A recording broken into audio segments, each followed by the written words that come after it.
Il est important de souligner que lorsqu'on fait la descente sur le terrain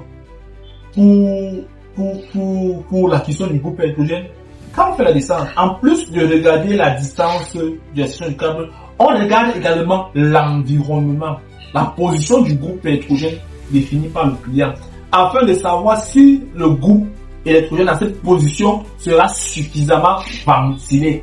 Parce qu'il y a aussi un paramètre à ne pas négliger quand on est au groupe électrogène, c'est l'aération.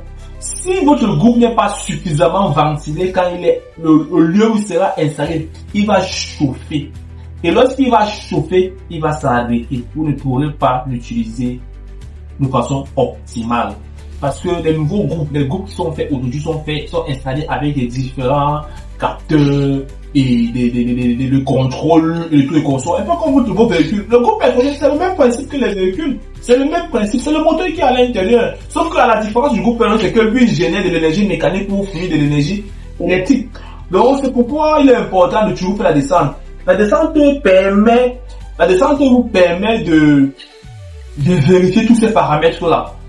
La position du groupe électrogène, l'encombrement, est-ce qu'il sera suffisamment ventilé pendant qu'il sera en train de fonctionner? Est-ce qu'il ne va pas chauffer? C'est pourquoi vous voyez généralement quand on installe un groupe électrogène, après, on se plaint qu'on ne peut pas l'utiliser, il s'arrête tout le temps parce qu'il chauffe, il y a un problème de surchauffage, parce qu'il n'est pas suffisamment ventilé.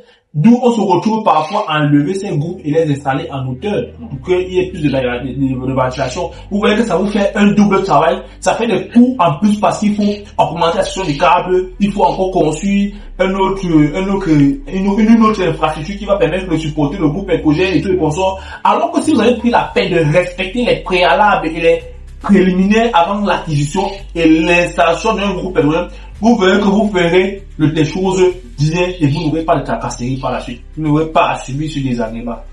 D'accord.